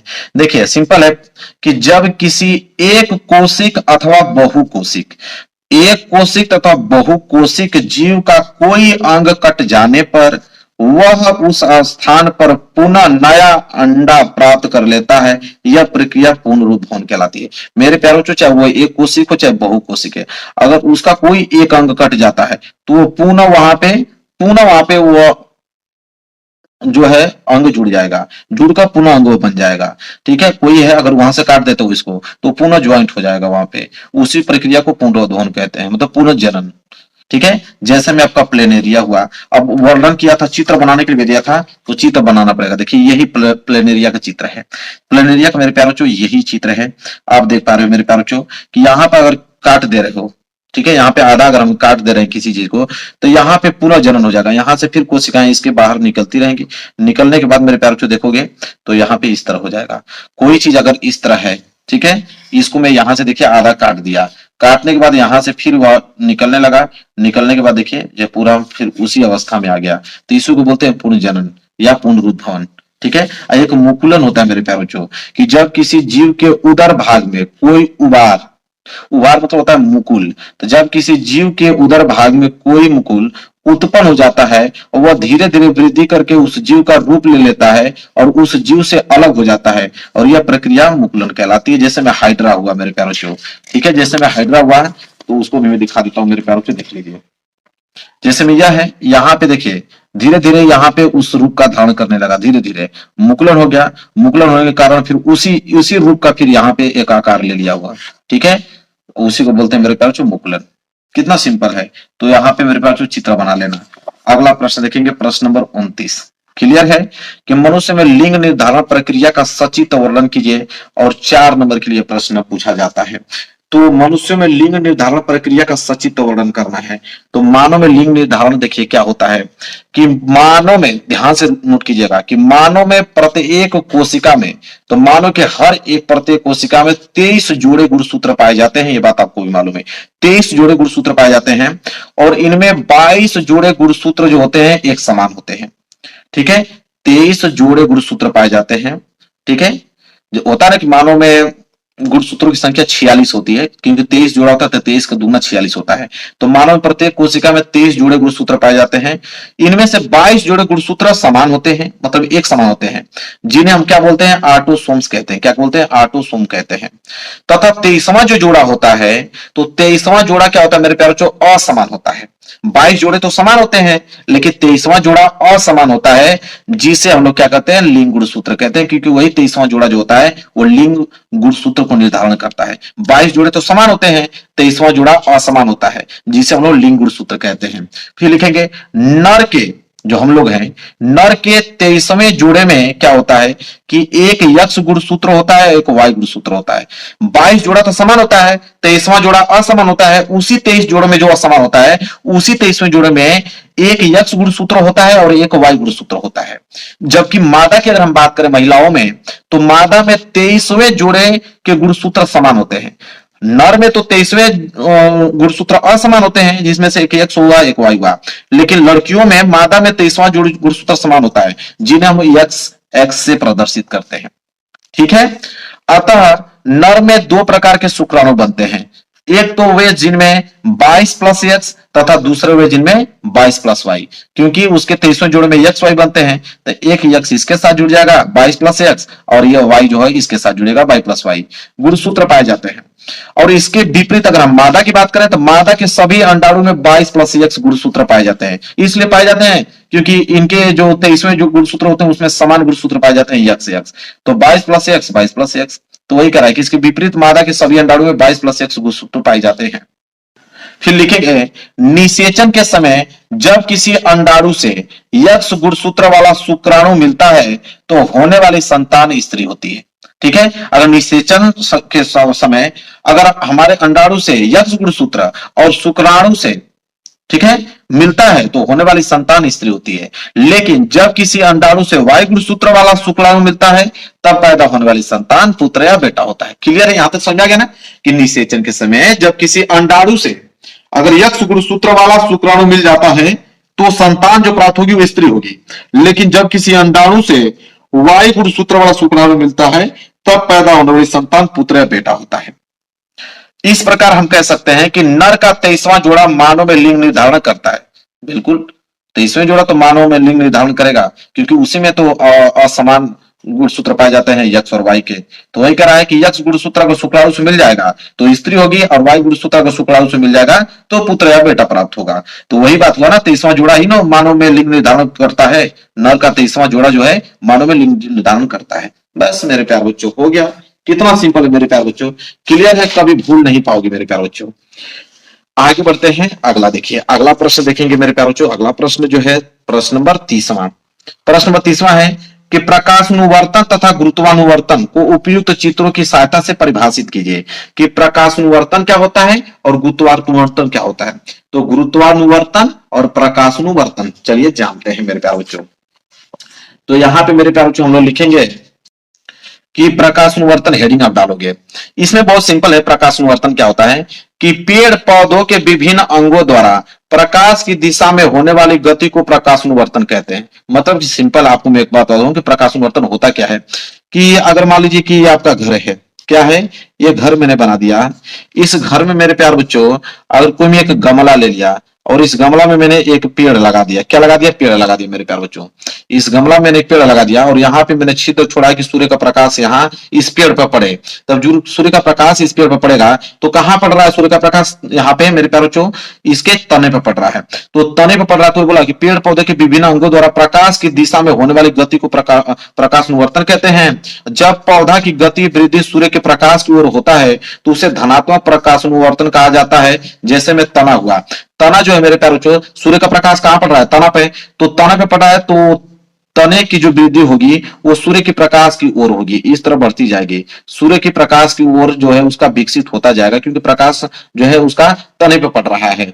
और वही कह रहा है कि यह वृद्धि सूर्य के प्रकाश से दूर जब पौधा की गति विपरीत दिशा में होती है, जिससे ऋणात्मक प्रकाशानुवर्तन कहा जाता है। जैसे में जड़, अब नीचे ये तो तना है, तने पे प्रकाश पड़ रहा है, तो तने की प्रकाश की ओर उसकी विकसित हो रही है, वृद्धि हो रही है। और नीचे क्या होता है आपका जड़। तो जड़ में क्या होता है मेरे प्यारों कि जड़ में सूर्य का प्रकाश नहीं जा रहा है, तो जड़ क्या होता है, विपरीत दिशा में विकसित होता है। ठीक है। अगर यहाँ पे कोई चीज है, और ये सूर्य है, तो अगर ये सूर्य की ओर विकसित हो रहा है तो जस्ट इसके विपरीत जड़ इस साइड विकसित होगी, नीचे की साइड, उसके जस्ट विपरीत साइड जड़ों का विकास होता है। तो प्रकाश अनुवर्तन समझ में आ गया आप लोगों को। चलिए पौधे में गुरुत्वावर्तन समझिए कि पौधे में गुरुत्वावर्तन क्या होता है कि पर्यावरणीय प्रेरक जैसे में गुरुत्व बल के कारण गुरुत्व आदि पादप की वृद्धि वाले भाग में दिशा परिवर्तित कर देते हैं। इसका मतलब अभी समझाता हूं मैं, पहले नोट कर लो।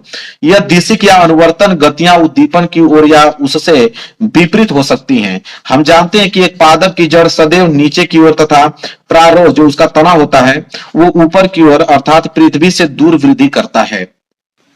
जड़ में अधोगामी वृद्धि तथा प्रारोह में ऊपरीगामी वृद्धि पृथ्वी या गुरुत्व के खिंचाव की अनुक्रिया को गुरुत्वानुवर्तन कहते हैं। मतलब अब गमला को मेरे प्यारे बच्चों यहाँ पे क्या किया जाएगा, गमला को अगर हम यहाँ पे तिरछा रख दें, गमला को अगर मेरे प्यारे बच्चों ऐसे रख दें, ये गमला है, मैंने गमला को तिरछा रख दिया इस तरह, तो इसमें जब जो विकसित होंगे कलियां इसके, तो अगर कलियां अगर इस साइड विकसित हो रही हैं तो उसके जड़ जो है मेरे प्यारों वो विपरीत इस नीचे की साइड विकसित होंगी। और यह प्रकाश के कारण नहीं, यह गुरुत्व के कारण हो रहा है, क्योंकि प्रकाश सीधा यहाँ पे पड़ेगा, ठीक है, तो यहाँ पे भी थोड़ा सा प्रकाश इस साइड भी पड़ेगा, थोड़ा सा प्रकाश इस साइड भी पड़ेगा तो अपना प्रभाव दिखाएगा ही। तो थोड़ा सा प्रभाव दिखाएगा मतलब गुरुत्व के कारण प्रकाश अपने तरफ खींचेगा उसको और इस यहाँ पे वृद्धि होनी चालू हो जाएगी उसके तने पे, तो जड़ में भी विकसित उसके विपरीत साइड होगा। ठीक है, तो ये आप लोगों का मेरे प्यार बच्चों जस्ट उसका उल्टा हो जाएगा। ये आपका ऋणात्मक गुरुत्वानुवर्ती कहलाएगा, ये आपका धनात्मक गुरुत्वानुवर्ती कहलाएगा। ठीक है, क्लियर है मेरे प्यार बच्चों। चलिए यही है, आगे बढ़ते हैं अगला प्रश्न। अब देखिए ये होमवर्क देता हूं, होमवर्क भी बहुत जरूरी है। 31वां वाला प्रश्न होमवर्क, अंतःस्रावी ग्रंथियां से आप क्या समझते हैं? मानव की निचार अंतःस्रावी ग्रंथियों द्वारा स्रावित हार्मोन्स के कार्यों का वर्णन कीजिए। Very very most important 6 number का प्रश्न है। नहीं करना चाहते हो तो 8वां करके एक ऑप्शन और आपको मिलेगा कि परितंत्र को परिभाषित कीजिए एवं इसके विभिन्न जैविक घटकों को उदाहरण सहित वर्णन कीजिए। 6 नंबर का, तो दोनों में से कोई एक ही करना, लेकिन मैं होमवर्क